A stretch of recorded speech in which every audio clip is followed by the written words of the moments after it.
Hi, this is Myra, and this is People Fixing the World, a show that promises to give you positive news. Today, we're talking about sex and specifically sex positivity. That's because having open discussions about sex and sexuality in many parts of the world is considered taboo, but there is evidence that talking about good sexual health can be beneficial. My guest, Karen Lucas, or Kaz, has been doing this for many years now. In fact, growing up in my home country, Kenya, I remember seeing Kaz on the screen as a singer and actor, but now she is a sex educator. Back in 2016, she started a podcast that was very controversial. It was called The Spread. That, together with a lot of the work she's done, has continued to help people within Kenya, Africa, and beyond. Now, a warning that the discussion we'll be having today will be very frank and open about sex.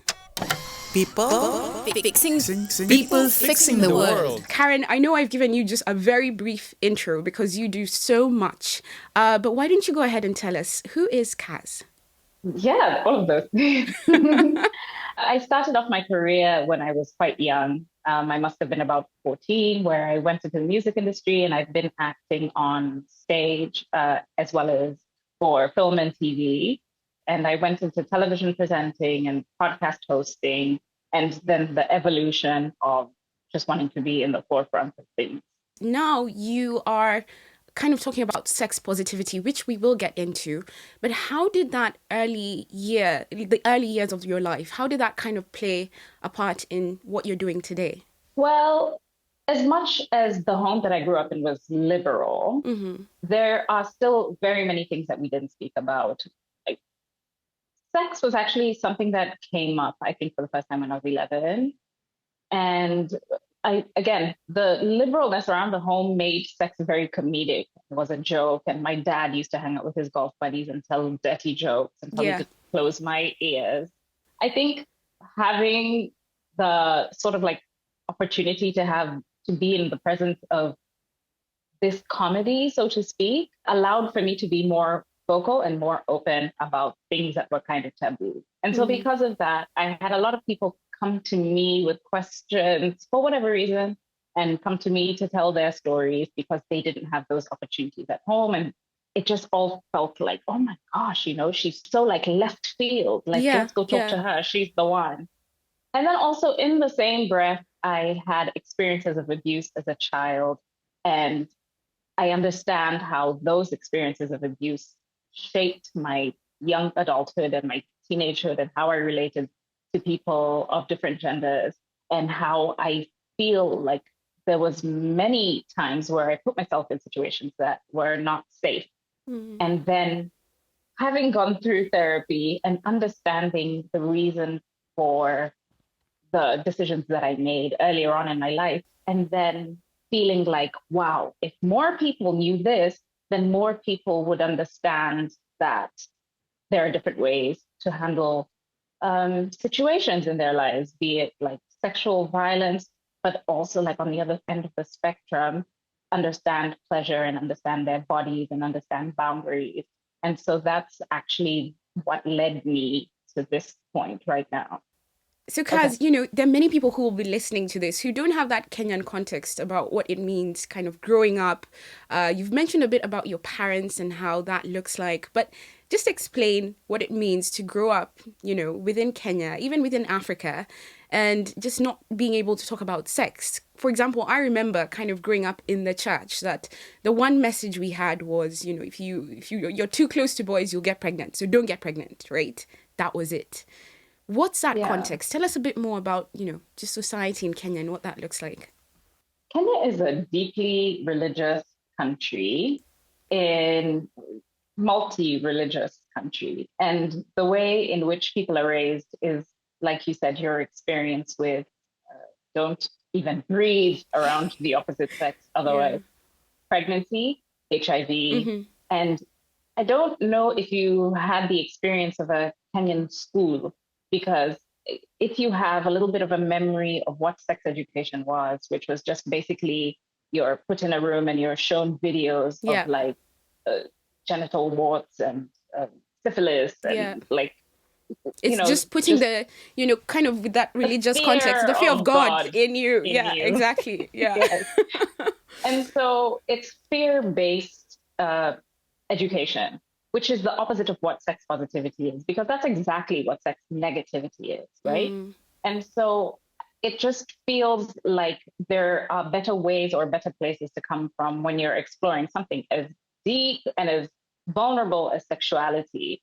So this is also one of the biggest forces around consent education, because we are all told to keep quiet about so many things about our bodies. And there's so much shame around just discussion and language around our bodies. There's different words that are used to describe our vulvas and our vaginas and our penises, when we should really be calling them that and not our nunu or whatever mm-hmm. other our sufu, or Yeah. all of the words Doodoo. that we were Doodoo is taught. another one they use it. Think It's so about bad it because before. I'm just calling myself out here because I've used that with my kids. But it's just because I grew up with that. Oh, Okay, yeah. I'm sorry. And that's okay. Yeah. We can talk about that. Yeah, We can talk okay. about that. Okay, And thank I think you. it's really important. Language is really important, Mm, because at the end of the day, you don't want shame-based sexuality education either. You mm, want people to be very proud of their bodies, because if we can say elbow and we can say finger and we can say hair, then we should also be able to use the quote unquote medical terminology for the different parts of our bodies. It's a mm-hmm. vulva, it's a vagina. Otherwise, and our menstruation, our periods. So yes, there's a lot of baggage that comes with it, but we have to stop it somewhere and at some point, and we have to be able to find, like, to lead with our chest.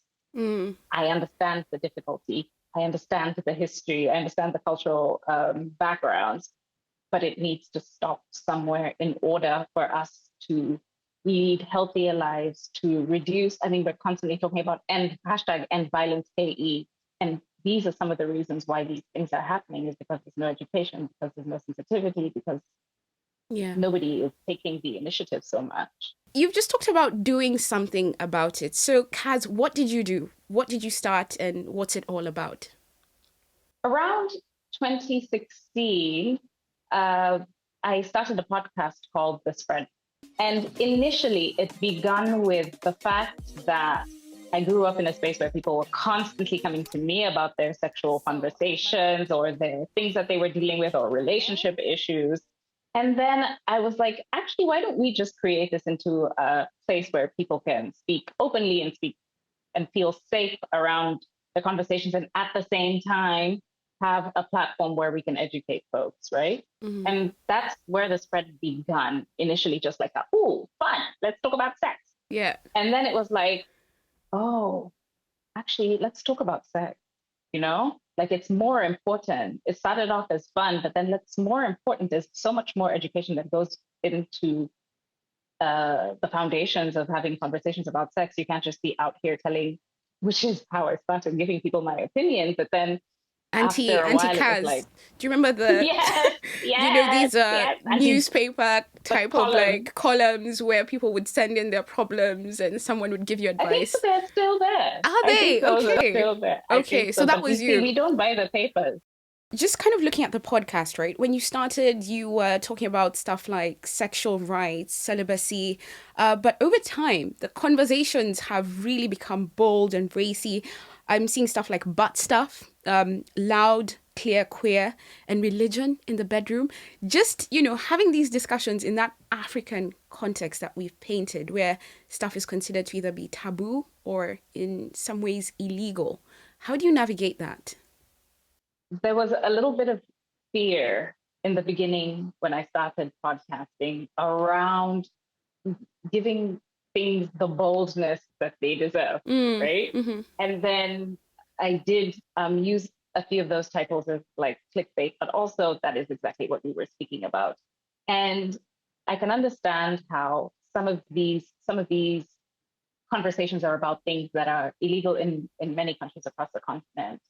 But I but I also think that still at the end of the day, regardless of how they're deemed, they're very important to have, because I think conversations around people's pleasures, regardless of how they are had, need to be had outside of just your mind and yourself, and need to be had more with multiple people in order for them to be safe. I think these are very important conversations. Yeah.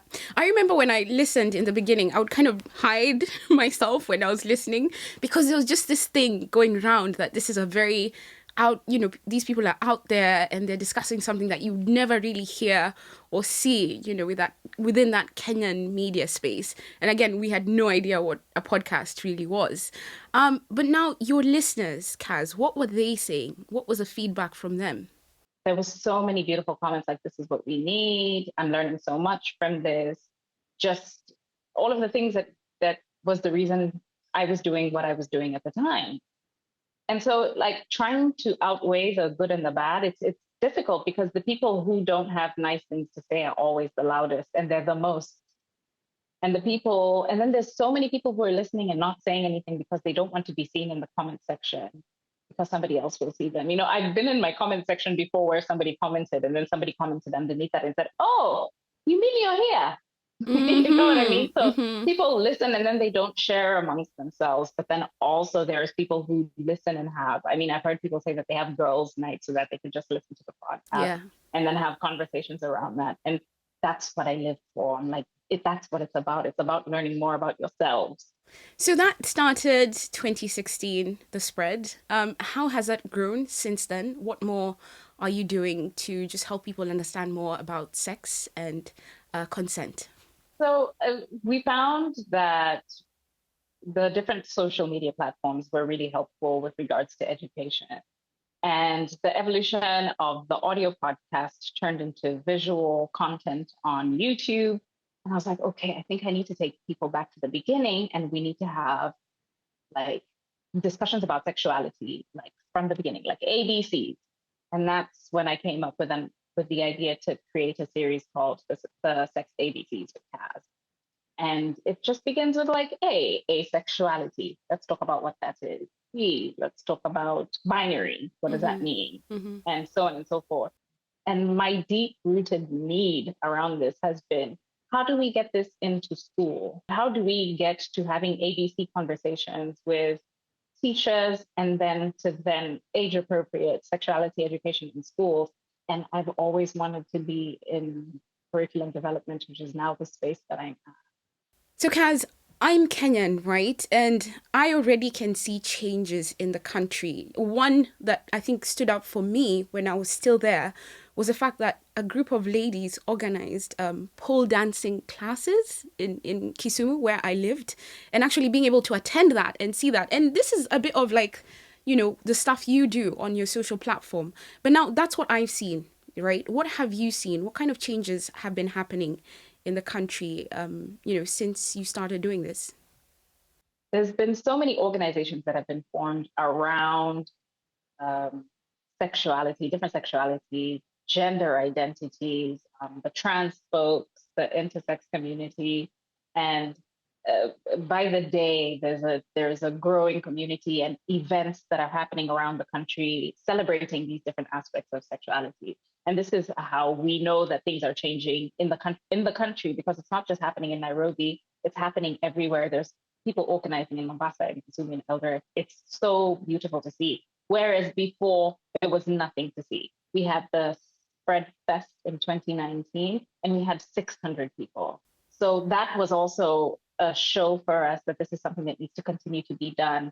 And then to see other people, I want to say mimic, but also it's not a terrible thing, because it means that something that I've created has given somebody else the courage to create something similar and have an audience in a space that is presumably safe and where people can just be themselves. Kaz, I think one thing that's very clear is that these are discussions that probably need to keep happening. But all you said there, inclusivity and all of that, it's the kind of stuff we like to hear on this podcast. So thank you very much for sharing your story with us today and what you're doing. Asante sana, as we would say back home. Asante kwako. Okay. Many thanks to Karen for sharing her story with us today. Now, we have done a longer podcast about this that you can listen to wherever you get your podcasts. It has stories from Iraq and Brazil. All you need to do is search for People Fixing the World. I'll be back soon with more great ideas from people across our world who are making a difference. See you then.